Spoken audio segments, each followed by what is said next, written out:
Publiku është si fëmia I vogël, nuk e gënjen dot, o të do, o nuk të do. Me këto fjalë, Violeta Manushi përshkroi gjithë thelbin e artit të saj, sinqeritetin, ndjenjën dhe përkushtimin e vërtet ndaj publikut. Sot, përkulemi me nderim përpara kujtimit të zonjës së artë të skenës shqiptare, një artiste që nuk u harrua, sepse ajo nuk jetoi për famën, por për dashurinë e njerëzve. Ajo nuk ishte thjesht aktore, ishte ikon, ishte zëri dhe fytyra e një epoke të artit shqiptar, një epoke ku fjala kishte pesh, ndjenja kishte vlerë dhe publiku ndjente çdo dridhje të shpirtit në skenë.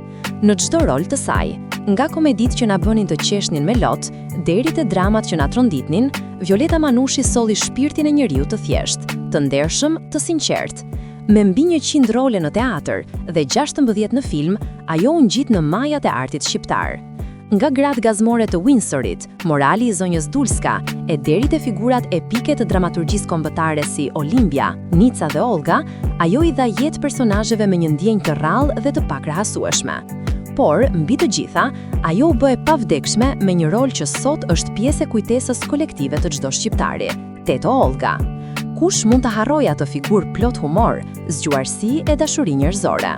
Ajo nuk ishte vetëm një personazh, por një pasqyrë e shpirtit të gruas shqiptare, e fortë, e sinqert, e mençur dhe me zemër të madhe. Në çdo skenë, Violeta nuk luante, ajo jetonte, frymonte, ndjente, dhe pikërisht për këtë, publiku e deshi me shpirt. Eduard trokitën për dekada, e pritën në çdo qytet të Shqipërisë, sepse ajo u bë pjesë e familjeve tona, pjesë e kujtimeve tona, pjesë e familjerisë e rinisë son.